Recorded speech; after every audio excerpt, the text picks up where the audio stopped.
I again want to impress you with the inestimable value of concentration, because those that lack this great power, or rather, that fail to develop it, will generally suffer from poverty and unhappiness, and their life's work will most often be a failure, while those that develop and use it will make the most of their life's opportunities.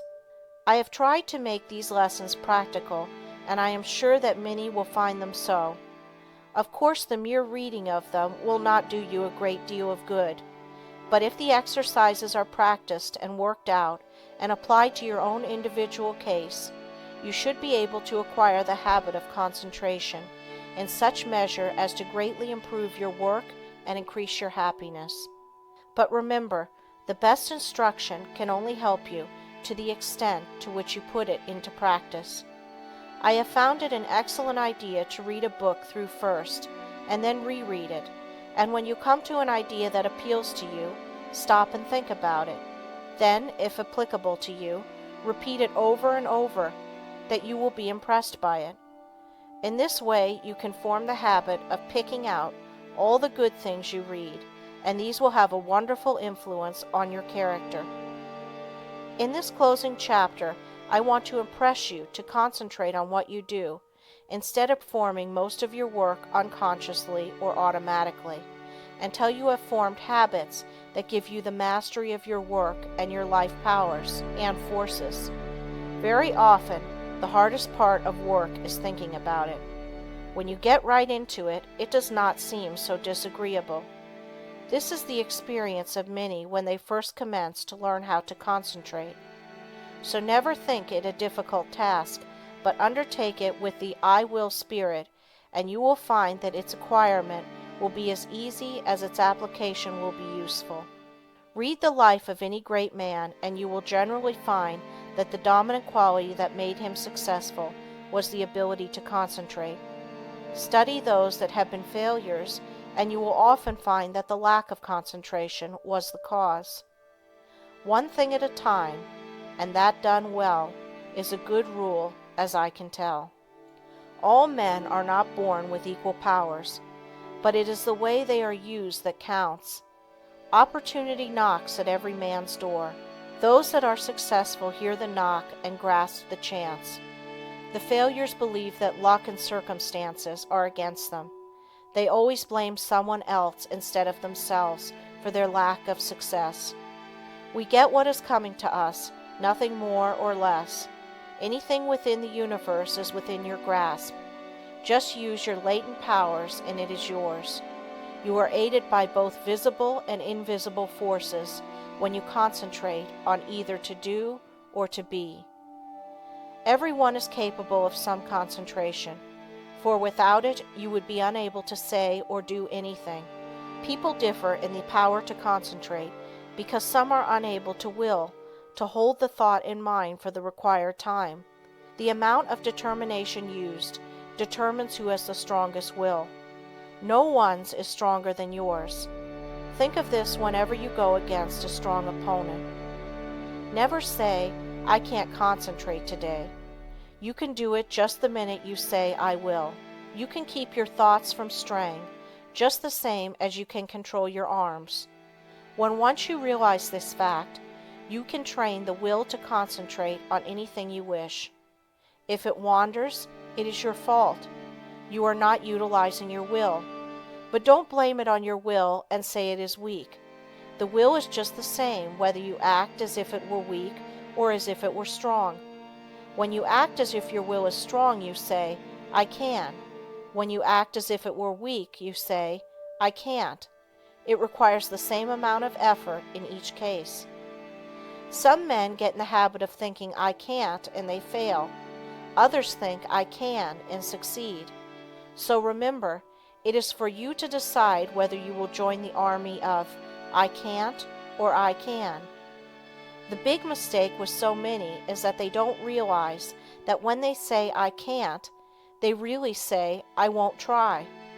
You cannot tell what you can do until you try. Can't means you will not try. Never say you cannot concentrate, for when you do, you are really saying that you refuse to try.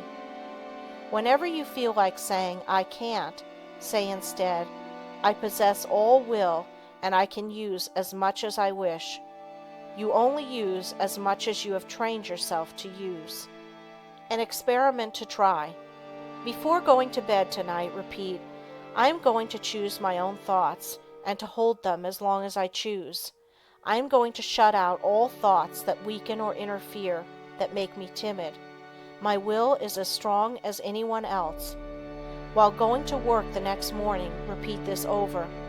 Keep this up for a month and you will find you will have a better opinion of yourself. These are the factors that make you a success. Hold fast to them always. Concentration is nothing but willing to do a certain thing. All foreign thoughts can be kept out by willing that they stay out. You cannot realize your possibilities until you commence to direct your mind. You then do consciously what you have before done unconsciously. In this way you note mistakes, overcome bad habits, and perfect your conduct. You have at times been in a position that required courage, and you were surprised at the amount you showed. Now when once you arouse yourself, you have this courage all the time, and it is not necessary to have a special occasion reveal it to you. My object in so strongly impressing this on your mind is to make you aware that the same courage, the same determination that you show at certain exceptional times, you have at your command at all times. It is a part of your vast resources. Use it often and well in working out the highest destiny of which you are capable. Final concentration instruction. You now realize that, in order to make your life worthy, useful, and happy, you must concentrate. A number of exercises and all the needed instruction has been given. It now remains for you to form the highest ideal that you can in the present and live up to that ideal and try to raise it. Don't waste your time in foolish reading. Select something that is inspiring, that you may become in rapport with those that think thoughts that are worthwhile. Their enthusiasm will inspire and enlighten you. Read slowly and concentrate on what you are reading. Let your spirit and the spirit of the author commune, and you will then sense what is between the lines, those great things which words cannot express. Pay constant attention to one and one thing only for a given time, and you will soon be able to concentrate. Hang on to that thought ceaselessly until you have attained your object. When you work, let your mind dwell steadily on your task. Think before you speak, and direct your conversation to the subject under discussion. Do not ramble. Talk slowly, steadily, and connectedly. Never form the hurry habit, but be deliberate in all you do. Assume static attributes without moving a finger or an eyelid, or any part of your body. Read books that treat of but one continuous subject. Read long articles and recall the thread of the argument. Associate yourself with people who are steady, patient, and tireless in their thought, action, and work.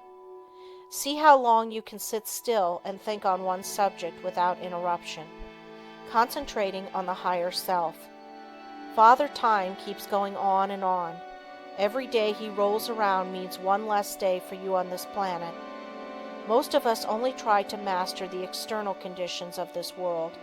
We think our success and happiness depends on us doing so.